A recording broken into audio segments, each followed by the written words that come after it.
Liborio, buenos días. Muchas gracias por venir a este reencuentro y participar en él. La verdad es que me hacía mucha ilusión hablar contigo porque eres un emprendedor que además me acabo de enterar que eres un emprendedor que jamás ha tomado café. Yo te decía, desde que monté la compañía, yo creo que duermo cada vez peor y tengo más preocupación y por tanto tomo más café. Quizás es un círculo vicioso.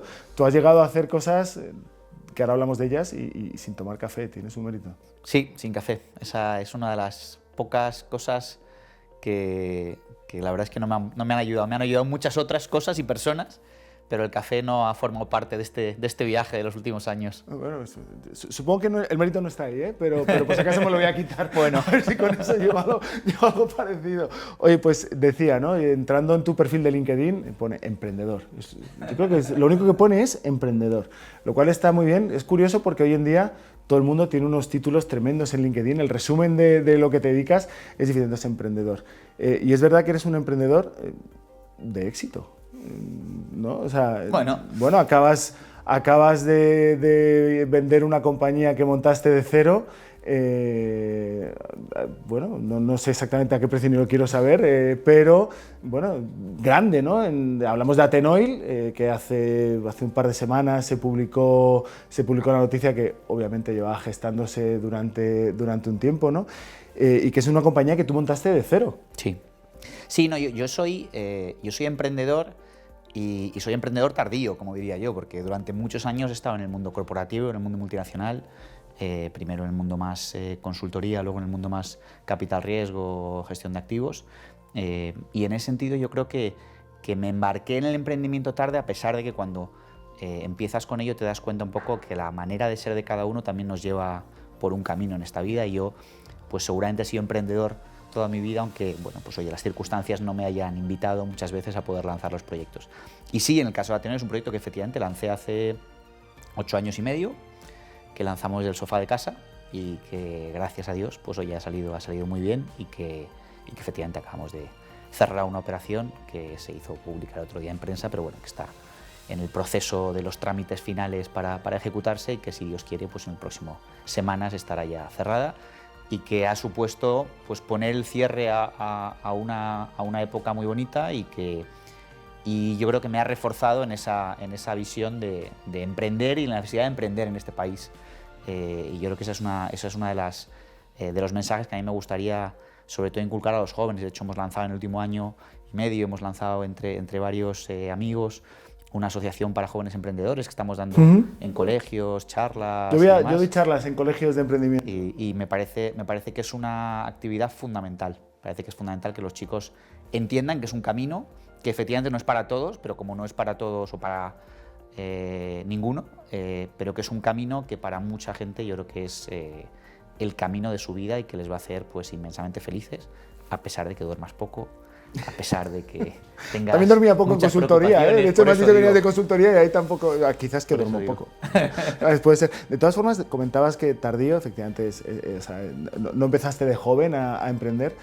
No soy startupero de 20 años. Pero sí conozco, pero lo pareces, pero sí conozco varias personas, tengo varios amigos o conocidos que del mundo del capital riesgo han pasado a ser emprendedores. Yo no sé si quizá porque invirtiendo en compañías te das cuenta que te gustaría dar un paso más allá, porque el capital riesgo yo personalmente no lo critico, creo que es algo necesario para que las compañías crezcan, ¿no? Y van a ayudarte a crecer, no y obviamente van a sacar dinero de eso, ¿no? Porque es un negocio, ¿no? Pero, y quizás tiene un anexo, ¿no? De quiero integrarme, ¿no? Quiero ir un poco más, quiero necesitar capital riesgo en un momento determinado, ¿no? Totalmente, y además yo creo que te enseña muchas cosas. O sea, yo creo que todo lo que he aprendido en mi vida me ha llevado a ser emprendedor tardío, como digo yo, pero también todo lo que he aprendido ante mi vida me ha hecho ser seguro mejor emprendedor de lo que habría sido con 20 años, en el que habría tenido seguramente algunos otros elementos, pero no habría podido pues implementar muchas de las cosas que al final aprendes durante estos años.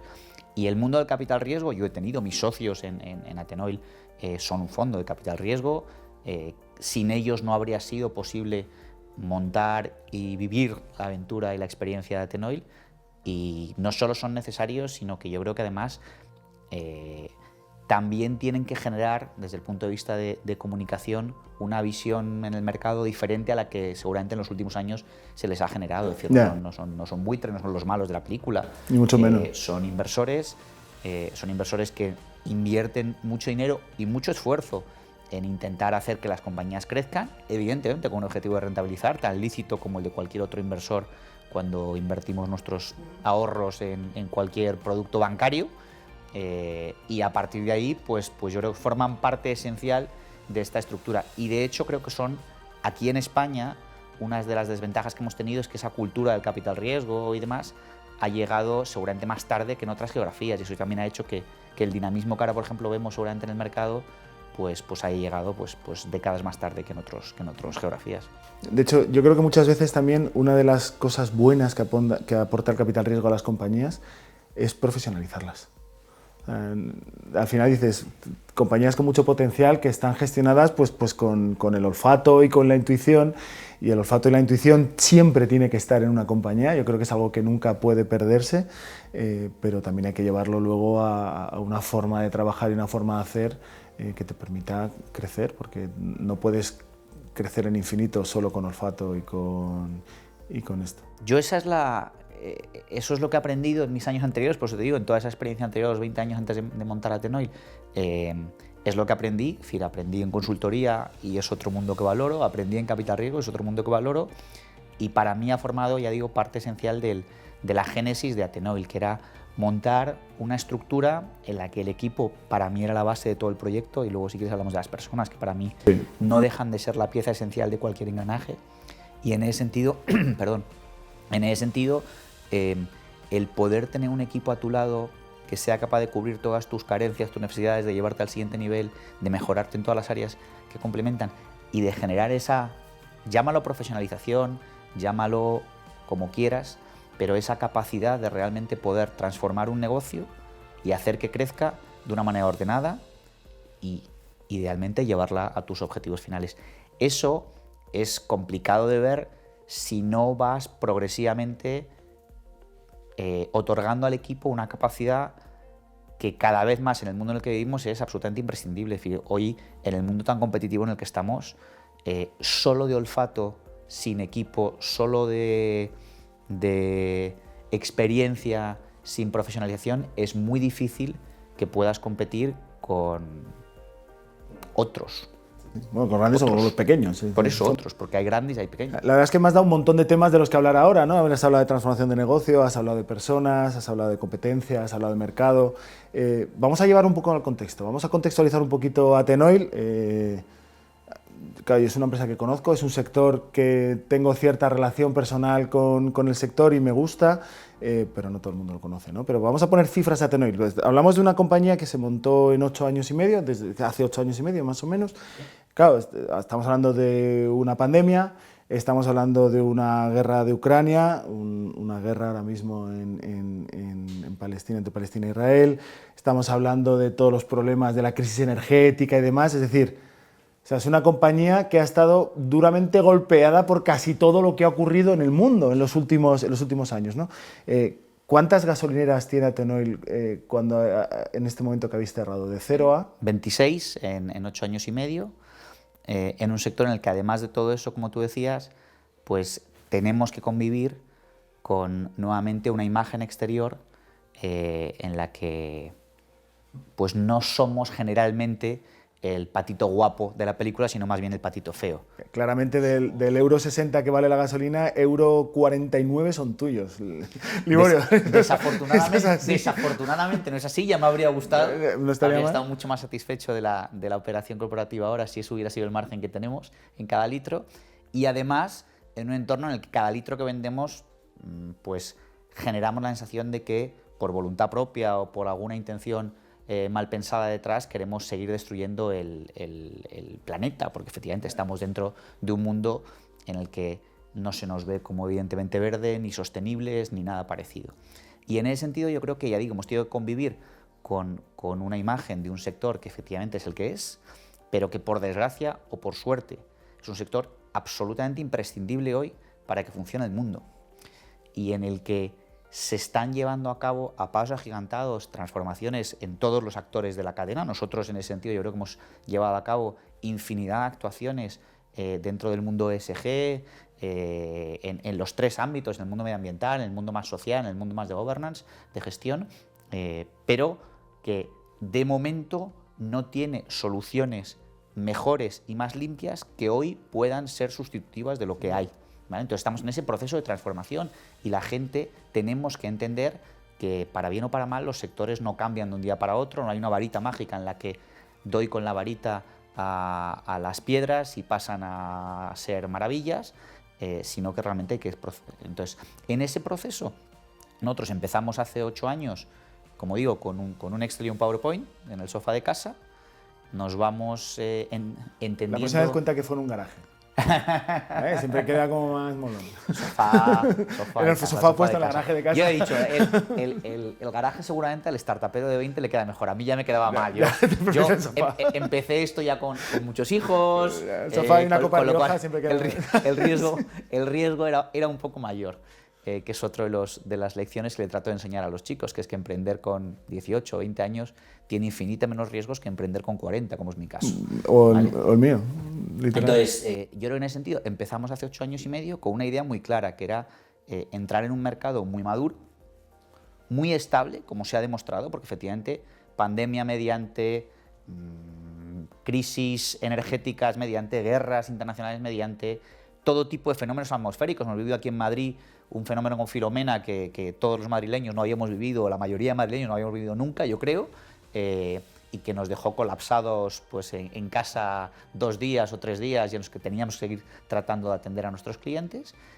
Y todo eso pues lo hemos tenido que ir, pues, como muchos otros actores y otros muchos sectores, sorteando dentro de, además, un plan de crecimiento que teníamos en todas las líneas de negocio, y en el que además tratábamos, como digo, de ir progresivamente poniendo en marcha nuevas líneas de negocio que, por una parte, pues hagan al negocio más sostenible, y por otra parte sigan haciendo crecer el negocio en línea con los planes que teníamos los inversores, que eran planes de crecimiento más o menos agresivos, con crecimientos de doble dígito, y que evidentemente había que compaginar con las circunstancias que nos encontrábamos. Sí, ahí vamos a hablar un poquito de estrategia, ¿vale? No tanto la que habéis seguido, que también la podemos comentar, sino la necesidad de plantearte una estrategia, ¿no? Yo siempre, hace tiempo un cliente me dijo que teníamos que ser un poco Waze las compañías, ¿no? Que teníamos que, no es solo saber dónde estás y dónde vas y con un plano antiguo seguir el camino, sino estar pendiente de dónde has metido la pata, dónde te está cambiando el entorno y demás para adecuar tu ruta, ¿no? Yo entiendo que en ese papel y en ese PowerPoint en el sofá de casa, más allá de un objetivo, quiero montar una empresa que tenga gasolineras y después quiero desinvertir. Supongo que en el fondo más o menos era llegar a un tamaño y vender, ¿no? Entra dentro, hay unos cuantos players grandes en este país que al final compran muchas cosas, y de hecho hay mucho movimiento corporativo en ese sentido ahora mismo, ¿vale? Pero más allá de eso, que es un objetivo, entiendo que dijiste, ¿y cómo? ¿No? ¿Cómo lo voy a hacer? No, y además, totalmente, o sea, nuevamente, yo creo que esto empezó, y por eso me siento especialmente satisfecho ahora que se ha materializado la desinversión, porque hemos sido capaces de llevar a cabo, de diseñar una estrategia y de, oye, con infinidad de cambios, y también lo podemos hablar luego, pero de ejecutarla razonablemente alineada con nuestros planes originales. Y en ese sentido yo creo que es fundamental, es decir, tener objetivos, pero plantearte el camino a esos objetivos. La meta es fundamental, pero el cómo se llega a la meta es para mí todavía más importante, y cambia mucho la foto. La foto al final no es la misma. Está el ejemplo de qué quieres, vender más. Esa es mi estrategia, dices, hombre, ya. Sí, yo creo que sí, también, pero o dices cómo, o si no... Efectivamente, si no lo aterrizas, es decir, en este sector nuestro, pues nosotros hemos convivido con otros proyectos, otras empresas, otros grupos, que han tenido estrategias radicalmente diferentes a las nuestras, pues desde el punto de vista, por ejemplo, de estrategia de precio. Es decir, hemos vivido en un mundo que en España en los últimos 10 años en este sector ha cambiado radicalmente, con la irrupción cada vez más importante del concepto de las low cost, que es un concepto que inicialmente tuvo mucha reticencia por parte de los actores tradicionales y demás, y que yo sigo diciendo lo mismo hoy. Digo, es algo imparable en cualquier sector del mundo, en cualquier sector. Conceptos que traten de acercar desde el punto de vista del coste el producto al cliente son absolutamente imparables en cualquier sector. En el nuestro, pues pasa un poco lo mismo. ¿Qué ocurre? Que veníamos de un sector controlado, dominado por dos marcas, y en ese sentido que aparezcan actores nuevos ahí. Pero esa estrategia, que es absolutamente no solo lícita, sino exitosa, como se ha demostrado en algunas operaciones corporativas, que también se han llevado a cabo acaba de comprar recientemente, vamos, o sea, Valenoil, por eso digo, y hay más operaciones en el mercado. Portobelo anunció hace unos meses que había entrado en el capital de Plenoil, es decir, esa que es una estrategia, ya digo, no solo lícita, sino absolutamente exitosa, pues no coincide en absoluto con la estrategia que nosotros nos marcamos el día 1, que era una estrategia basada en servicio. Es decir, nosotros creíamos que nuestro valor en el mercado estaba en ser capaces de ofrecer a nuestros clientes un mejor servicio en nuestros puntos de venta. Partiendo de la base de que el producto es verdad que es un producto, en nuestro caso, de difícil diferenciación al cliente. Partiendo de la base de que no lo ven. Es de los pocos productos por los que pagas y no ves nada. Tú echas la manguera y no sabes si te están echando Coca-Cola o Fanta. Puedo darte la tranquilidad de que es buena lo que te están echando y es combustible, pero no lo ves. Entonces, partiendo de esa base, nosotros pensamos en cómo mejorar el servicio. Y luego, segundo, pensamos en tratar de acercar a este mundo, que había sido un mundo muy, y sin ningún ánimo de crítica, pero tratando solo de ser descriptivo, muy endogámico, porque lo habían manejado quien lo había manejado hasta ese momento, muchos de los elementos del mundo del retail que no se habían acercado al mundo de las estaciones. Entonces, el mundo de las estaciones se había concentrado en la venta de combustible, si me apuras en dispensar combustible, no en vender combustible. Es decir, el cliente me venía y yo le daba combustible, le servía combustible, y pasas a un mundo en el que tienes que vender como en cualquier otro sector de retail del mundo. Me da igual el sector que elijas, moda, farmacia, cualquier sector. Entonces, en ese sentido, nosotros lo que queríamos era un poco retailizar el sector de las estaciones y ofrecer a los clientes pues, la mejor experiencia de cliente posible en las estaciones. Y esa era la estrategia fundamental. A partir de ahí, evidentemente, teníamos una estrategia de crecimiento, en número de estaciones, en ventas, pero partiendo de esa base, ese era nuestro modelo. Y por eso digo que me siento orgulloso y he estado estos últimos días haciendo unas visitas por todas nuestras estaciones en Andalucía para en mi caso, despedirme además de los equipos y demás. Y cuando ves las estaciones como son hoy, y las recuerdas perfectamente cuando las hemos ido adquiriendo en los últimos años, la transformación es evidente. Y cuando hablas con los clientes y con los equipos, muchos de ellos equipos que nosotros hemos heredado de los propietarios anteriores, pues ellos mismos te lo reconocen. Entonces, yo creo que en ese sentido, ese haber cumplido con nuestra estrategia, pues te llena de satisfacción. Si además la operación corporativa sale bien, pues evidentemente siempre es mejor. Pero yo creo que en ese camino, por eso decía, hay gran parte de la satisfacción de un proyecto, o en mi caso, de este camino, de este proyecto. Voy a hacer un paréntesis porque yo creo que te conté su día, mi padre hace muchos años fue director general de CEPSA, Estaciones de Servicio. Y yo hay dos cosas que recuerdo, yo era pequeño, ¿no? de aquella, pero hay dos cosas que recuerdo muchísimo y tiene mucho que ver con lo que tú dices. Primero es que mi padre metió las tiendas de paso en CEPSA, te estoy hablando, pues debió ser en los 92, 93, algo así, ¿no? Pues murió en el 96, con lo cual... Y entonces yo recuerdo que mi padre venía a casa con un papel continuo de esta impresora antigua de tal, con los precios. Y alucinaba, o sea, decía el margen de la gasolina y el margen de la Coca-Cola, eso lo recuerdo tal. Y luego otra cosa que recuerdo muchísimo, cuando íbamos de viaje, siempre obviamente teníamos que parar en gasolinerías de CEPSA, no había otra alternativa de no parar en gasolinerías de CEPSA. Todavía lo tengo en el tuétano, tengo que parar en gasolinerías de CEPSA.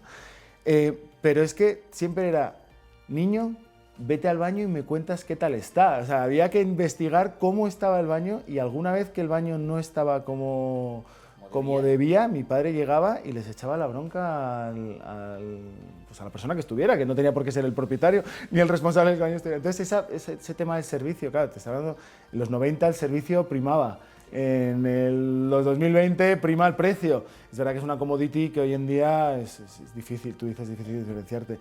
Entonces, bueno, me hace ilusión esa relación que haces, ¿no? con el servicio, porque es lo que yo, date cuenta, son 100% reales, ¿eh? O sea, recuerdo eso, vete al baño y los precios de la Coca-Cola, además te acuerdas, la Coca-Cola, el margen que en pesetas, ¿no? De aquella.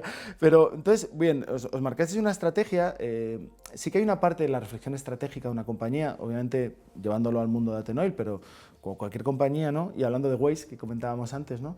Es la necesidad de poder no cambiar los objetivos, pero sí cambiar el camino, ya sea porque tienes multitud de problemas. Yo intuyo, por ejemplo, que para un capital riesgo que está comprando gasolineras ha sido un momento donde era difícil seguir metiendo dinero, porque los 20 céntimos que el Estado devolvía sobre el precio ha tenido que ser un drama para muchas empresas que tuvieran, o pequeños gasolineros que tenían que adelantar el dinero, intuyo que durante bastante tiempo, ¿no? Entonces, intuyo que os habéis tenido que cambiar, el camino, ¿no? ¿Y cómo hace una compañía como Athenoil, además ya con cierto tamaño, que quieras que no es un transatlántico, ¿vale? Pero ya es una barca que no la frenas y la cambias así sobre la marcha, ¿no?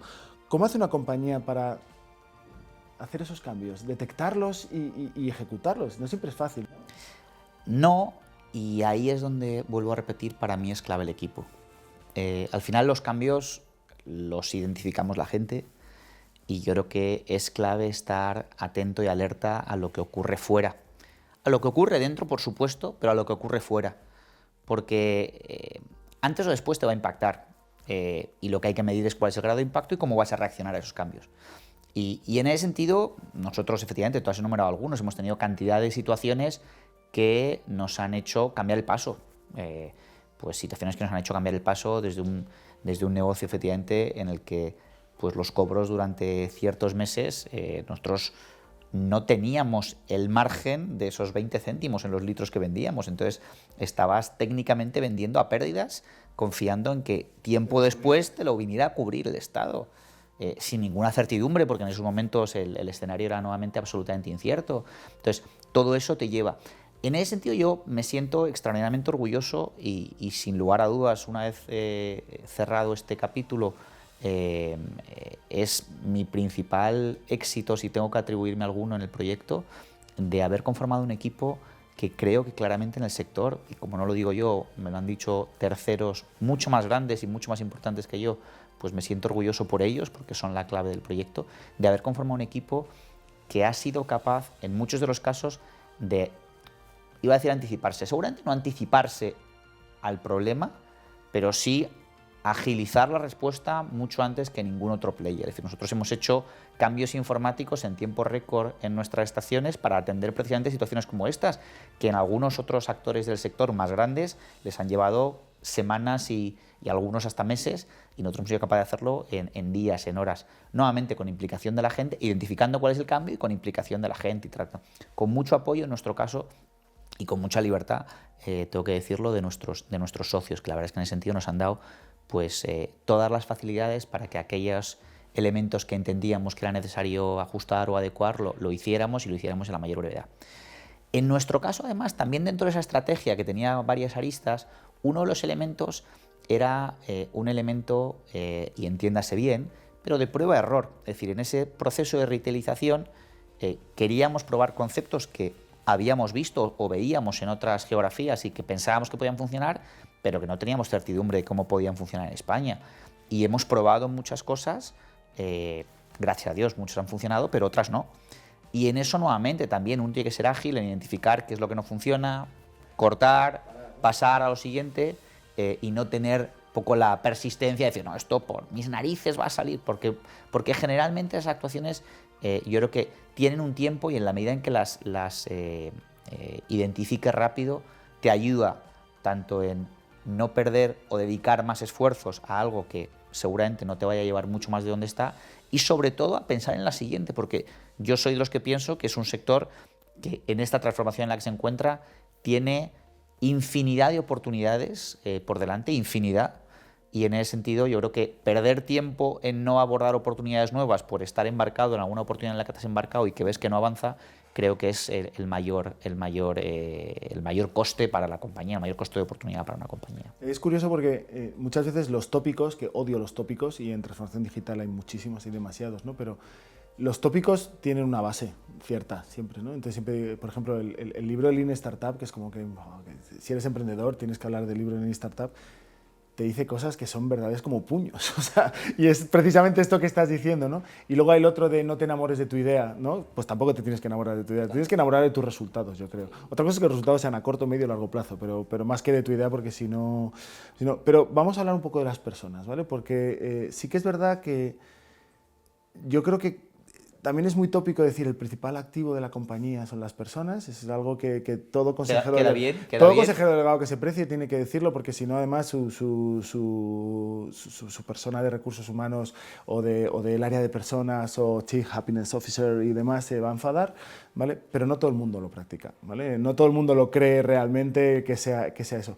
Pero la gente que yo he visto, que le ha ido muy bien y que ha hecho crecer mucho sus compañías de cero o cogiéndolas tal, se la toma muy en serio esa parte de personas, ¿no? Tú empezaste de cero. Cero. Con lo cual empezaste en el sofá, no tenías a todos tus empleados en el sofá de casa cuando empezaste a pensar todo esto, ¿no? Y tuviste que empezar a fichar. ¿Puedes decir que había una cultura Atenoil? O sea, 8 años y medio después, ¿hay una cultura Atenoil? Yo quiero pensar que sí, seguramente lo tengan que decir desde fuera, y yo al final tenga mi visión y no dejará de ser subjetiva, pero sí hemos tratado de alguna forma de generar una cultura de empresa en la que nuevamente, por eso decíamos, yo creo que los 3 o 4 elementos básicos del cuidado de las personas, y las personas son nuestros clientes, pero también nuestros equipos y nuestros proveedores, de la preocupación por la innovación, por las oportunidades, por buscar nuevos elementos, pues yo creo que sí forman parte un poco esencial. Y luego de la agilidad, es decir, oye, esto si puede estar hoy, pues que no esté mañana. ¿Qué cuesta? Sí, cuesta más, pero al final todos te vas a la cama sabiendo que has hecho el esfuerzo, pero merecen la pena en la mayoría de los casos. Entonces, sí hemos tratado de generar un poco esa cultura. Dicho lo cual, también yo creo que en esto uno tiene que ser consciente de en qué barco está, y cada barco vale para una cosa. Nosotros, como decíamos, empezamos de cero con unos socios, con un equipo que hemos ido moldeando, cambiando, porque evidentemente no todas las personas que hemos seleccionado pues siguen con nosotros, por todo tipo de circunstancias, personas que han decidido emprender un camino diferente y además me alegro mucho por ellos, otras que no hemos encontrado el encaje adecuado dentro de nuestro proyecto, pero estábamos en un barco que teníamos claro que desde el punto de vista temporal tenía una, entiéndase bien, caducidad, y que lo más previsible... Claro, una empresa que nació para ser vendida. Claro, y que lo más previsible no solo nació para ser vendida, sino que lo más previsible, que es lo que acaba ocurriendo, es que te acabase comprando un industrial que tiene muchos más años que tú en el mercado, mucha más gente que tú en el mercado, y que evidentemente ha invertido infinitos más recursos que tú en generar una cultura.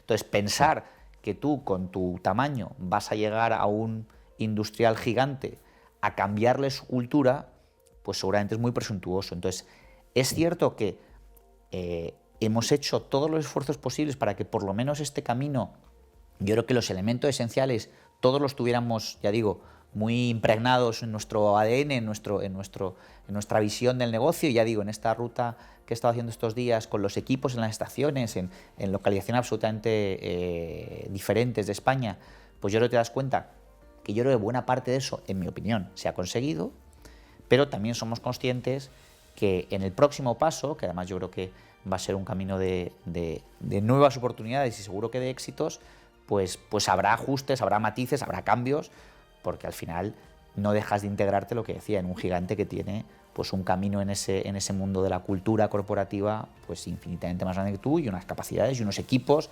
dedicados expresamente a eso, ¿vale? Y nosotros al final pues, tenemos que jugar con que efectivamente teníamos que seguir manteniendo la rentabilidad de los inversores, y no podía tener un equipo de vamos a crear cultura y vamos a tener a un, ¿sabes? A un jefe de cultura, a un chief, pues no podíamos tener. Entonces, oye, pues entre las 2 o 3 personas un poco que podíamos llevar el tema, la gente de recursos humanos, la persona de recursos humanos, en mi caso la gente de estrategia, nosotros, pues tratábamos de poner en marcha un poco esas acciones encaminadas a, pero evidentemente con los medios, los mimbres, de los que no me puedo quejar ninguno, pero con los mimbres que contábamos en un proyecto como el que era.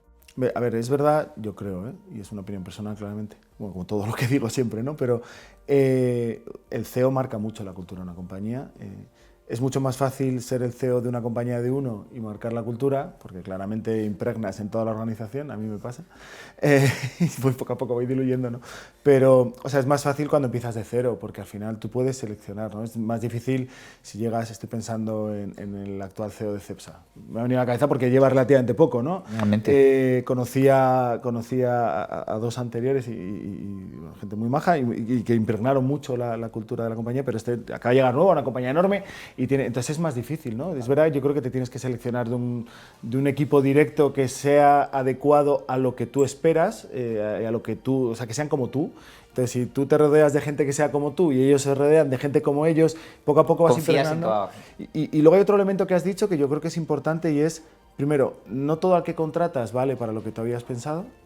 Pero ya no por un tema de valer de capacidades, sino de cultura. Es decir, tienes esas ganas de innovar, tienes esas ganas de cambiar, esa agilidad, ese tipo de cosas, ¿vale? Y luego muchas veces, y a mí de hecho me ha pasado en algún cambio de trabajo, ¿no? Que tú llegas a un sitio y dices, es que no me siento en esta organización. O sea, ya no es que la organización piense no encajas con esta cultura, es que esta cultura no encaja en mí. Y al final, pues te vas de buenas y no es malo, sino simplemente oye, no es mi sitio. No, y ocurre y seguirá ocurriendo. Por eso digo que yo creo que en este proceso de cultura, yo creo que hay que tener tres elementos. Uno, entender el barco en el que estás.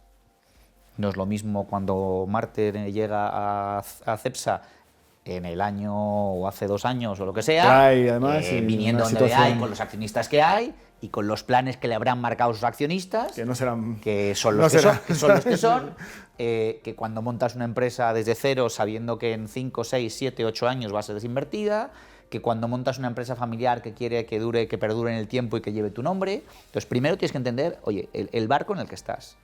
Lo segundo, evidentemente, tienes que, a ser posible, conocerte y tener claro si la cultura tuya es la adecuada y cómo capitalizarla. Y ahí estoy completamente de acuerdo contigo, es rodearte de gente que en la medida de lo posible, y es lo que yo he tratado de hacer, pues que siendo mucho más inteligentes, capaces, expertos en muchas de las áreas en las que yo no lo era, pero que sí tuvieran nuevamente desde el punto de vista de forma de ser, de esencia, pues oye, similitudes con cómo yo veo el negocio, con lo que a mí me preocupa, con lo que me parece que no es negociable, y en ese sentido creo que es fundamental. Y estoy de acuerdo, a partir de ahí que eso vaya calando.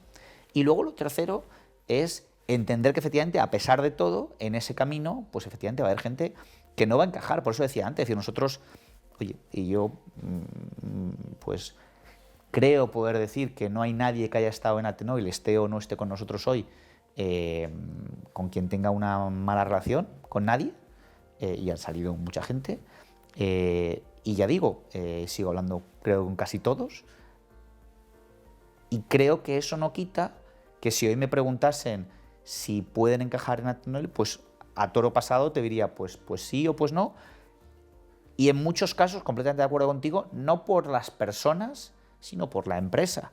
Porque la empresa en un momento dado necesita unas cosas y en otro momento dado necesita otras cosas.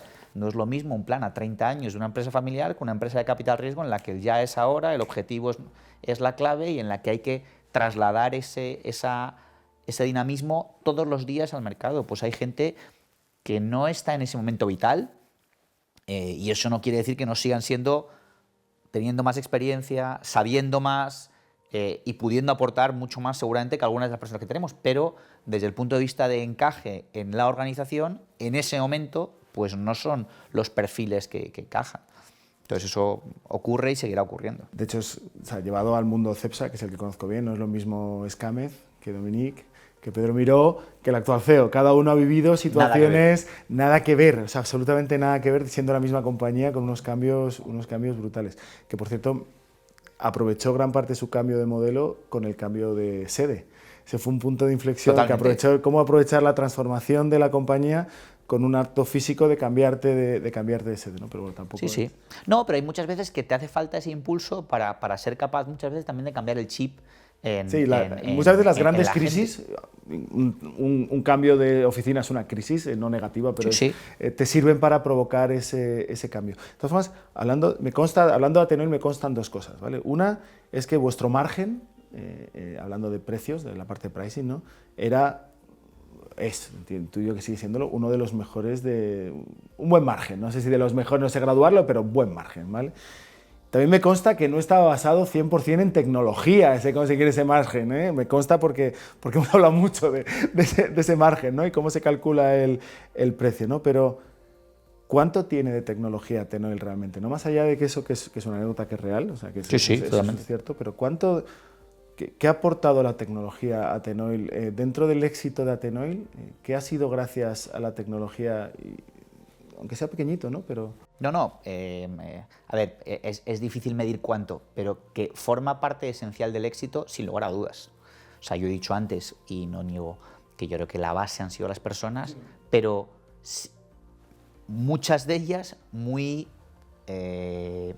involucradas con elementos tecnológicos que claramente nos han dado ventajas. Mencionaba antes un ejemplo concreto, cuando se producen las circunstancias del ajuste de los 20 céntimos del gobierno, la adaptación de muchos de los sistemas. El mercado de la estación de servicio no es un mercado en el que haya un aluvión de ofertas de sistemas, software utilizables en el sector. Sí, está Avalon y alguno más. Avalon, Albic, Copomática, bueno, ahí hay 4 o 5, ¿vale? Y la transformación de muchos de esos grandes monstruos, y lo entiendo, porque tienes que abordar seguramente una casuística por el nivel de clientes o la dispersión de clientes que tienes mucho mayor que en nuestro caso, que nos habíamos, entre comillas, adaptado un sistema a nuestras necesidades. Entonces, la capacidad de adaptación que tuvimos desde el punto de vista tecnológico a esa circunstancia nos permitió en un día estar haciendo cosas que los grandes tardaron semanas en conseguir, que era emitir facturas correctas, entregar a nuestros clientes cuando realmente... Porque la simple contabilización en una factura de esos 20 céntimos generó todo tipo de debates. Todo tipo de debates. Entonces, la adaptación esa después de la definición de cómo se debía hacer, la adaptación tecnológica de eso costaba. Entonces, en nuestro caso, y también seguramente por deformación, es decir, al final mi época de consultoría, más allá de que haya estado más centrado seguramente en otros ámbitos, pero me ha dejado ver el impacto evidente que tiene la tecnología en las organizaciones, más grandes seguramente que en el mundo en el que estaba en aquel momento. Y en ese sentido también cuando montamos Atenoil, cuando un poco ideamos cómo queríamos que fuera Atenoil, pensamos un poco en eso, es decir, queremos que desde el punto de vista tecnológico, desde el punto de vista de servicios, seamos capaces de diferenciarnos de nuestros decir competidores, ¿no? Yo no compito con Repsol, ya me gustaría, pero bueno, de nuestro mercado. ¿Alguien decidió ir a la gasolinera Atenoil o no a una gasolinera Repsol? Y en ese sentido hemos invertido muchos esfuerzos, desde luego a nuestro nivel, muchísimos esfuerzos, comparativamente con los grandes en números absolutos, evidentemente irrisorios, pero muchísimos esfuerzos y muchísimo tiempo de mucha gente. Y buena parte de los éxitos que hemos tenido pues vienen propiciados por 2 personas en concreto que han trabajado horas y horas y horas en temas tecnológicos en la compañía y que han sido pieza esencial de la misma, y uno de ellos además por desgracia no está con nosotros porque falleció en el proceso y era una persona valiosa, no lo siguiente, en la transformación que tuvimos desde el punto de vista de gestión de las tiendas, de los puntos de venta y demás, y que nos hizo ver seguramente a toda la organización el potencial que teníamos de capacidad de análisis de datos y demás. Y lo mismo, teníamos una capacidad de análisis de datos, o hemos tenido una capacidad de análisis de datos que grandes transatlánticos les sigue costando tener. Una gran granularidad en el nivel de información de nuestros clientes, de nuestras transacciones, de nuestro club de fidelización, que muchos de los grandes transatlánticos hoy siguen sin ser capaces de dar, y además en tiempo real, y además, entonces, evidentemente el tamaño nos lo permite, o sea que cada uno tiene sus restricciones, pero la tecnología ha sido parte esencial del proyecto. Yo sería incapaz de cuantificarlo, pero creo que si esto fuera una mesa, pues es desde luego una de las 4 patas de la mesa, sin lugar a dudas, con la estrategia, con las personas. Ahí es curioso, y la analogía me parece muy buena, ¿no? Porque es una de las 4 patas, en el sentido de que una pata no destaca de las otras, no sé si me explico. La tecnología no es cuestión de ser megapuntero y tengo la tecnología, tope gama y No hemos ido a la NASA claro, para desarrollar. ¿sabes? No, yo tengo una tecnología que puede ser incluso en algunos casos, el otro día me decía un amigo, ¿no? Estamos digitalizando todo con macros de Excel.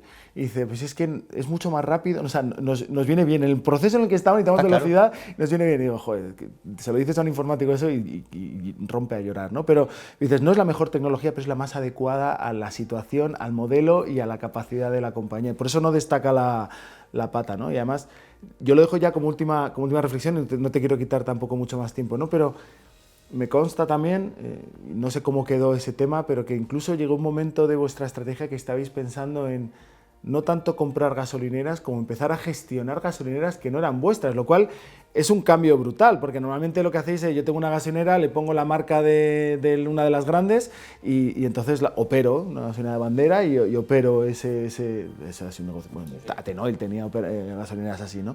Pero claro, ya que una de las grandes te deja alguna gasolinera suya para que la gestiones porque tú eres capaz de sacarle más rendimiento que ellos, tiene su mérito. Bueno, yo creo que también por eso en el tamaño en este caso está la virtud y creo que tenemos una capacidad de adaptación y una flexibilidad que seguramente los grandes a lo mejor en algunos entornos no tenían. Y nuevamente, efectivamente, yo creo que esa parte de flexibilidad o capacidad de adaptación también venía por nuestras capacidades tecnológicas. Entonces, totalmente de acuerdo. Es decir, yo creo que al final la tecnología que hemos utilizado no es tecnología disruptiva.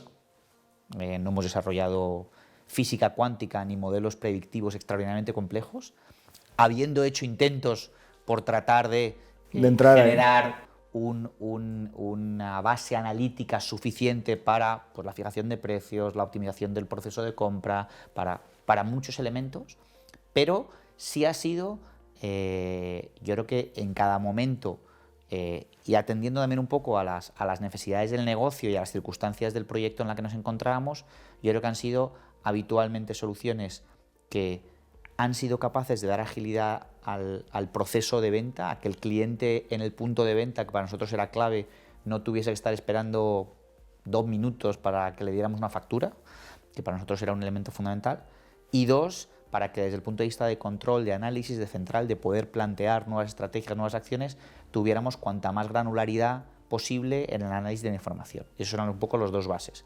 Que no entorpezca, que no ralentice la operativa de tienda, de estaciones, y 2, que nos permita tener la mayor capacidad de análisis. Con eso en la cabeza, y ahora hemos hecho muchas cosas, y sí, nos ha permitido, gracias a Dios, en el último año y medio, haber empezado a gestionar estaciones de terceros, y nuevamente yo creo que es una de las oportunidades que en los próximos años se van a seguir planteando en el mercado español, porque yo creo que el perfil de cada jugador es diferente y cada uno se tiene que acabar asentando donde está su valor añadido. Que CAMSA o Repsol, Cepsa CAMSA en su momento, pero Repsol y Cepsa hayan estado operando u operen toda la cadena de valor, no implica que sean los mejores en toda la cadena de valor. Entonces, yo creo que el que haya especialistas, y lo mismo aplica a cualquier sector, el mío en concreto es muy evidente, pero que haya especialistas en los distintos elementos de la cadena solo hace que mejorar el proceso y, por tanto, en nuestro caso, la experiencia del cliente y un poco que te puedas ir a tu casa entendiendo que el servicio que se te ha prestado, que el precio que te han fijado, que la experiencia que has tenido ha sido mejor. Y yo creo que en esa identificación de especialistas nosotros queríamos ser los retailers o los mejores retailers posibles del sector. Y creo que en ese sentido podemos sentirnos orgullosos porque creo que nuestra operativa de retail, nuestra operativa del punto de venta nos ha permitido en muchos elementos ser referencia incluso para competidores mucho más grandes y mucho más capaces que nosotros. Incluso competidores que han externalizado esa parte precisamente del retail, se han aliado con grandes retailers para hacer eso. Yo me quedo con el convencimiento, yo no he estado en las negociaciones de venta, no sé con cuántos habéis hablado, no sé con cuántos ha hablado Eni, supongo que también se habrá hablado con unos cuantos antes de llegar a vosotros, pero me voy con el convencimiento de que no ha comprado 20 y pico gasolineras, ha comprado Atenoil. O sea, es algo más, porque 20 y pico gasolineras entenderme, ¿eh? Con dinero cualquiera compra 20 y pico gasolineras, es cuestión de tener dinero y buscarlas y comprarlas, ¿no? Pero comprar una compañía que esté formada ya en ese sentido, de hecho, por lo que sé, menos tú, todos los demás continúan, todo el equipo continúa, y una empresa como Eni no necesita un equipo, tiene equipos de sobra, aunque en su día salió de España, no sé ahora mismo qué dimensión tiene algunas. Tiene algunas acciones ya, porque empezaron ya hace unos años. Alguna que se llama alguna concesión, ¿no? Alguna concesionaria y demás, ¿no? Pero bueno, al final ha comprado Tenoil. Entonces yo, bueno, personalmente me consta y sé que voy a seguir pendiente de lo siguiente que hagas, porque yo creo que nos va a dar para unos cuantos reencuentros más, ¿no? Contar cuál es la nueva aventura en la que un emprendedor añejo, hablando con otro emprendedor añejo, pues están metidos y pueden llegar a... Pues será un placer seguir hablando y contando las siguientes aventuras en las que nos embarquemos, y ojalá podamos disfrutarlas juntos y seguir pues aprendiendo, porque yo creo que esto es parte del reto, seguir aprendiendo cada día, y como les digo a mis hijos, el día que deje de aprender, de pasármelo bien y de aprender, pues seguramente pues tenga que buscar otra cosa, porque se me habrá acabado de la alegría. Yo digo algo parecido, pero digo, por lo menos estaré aprendiendo a esquiar otra vez. Digo, porque es un poco loco con eso, digo, pues aprenderé a esquiar un poquito mejor. Oye, muchas gracias, Liborio. Un placer, Eduardo, muchísimas gracias. Cuando quieras vuelves a tu casa. Pues nada, 1.000.000 de gracias a vosotros.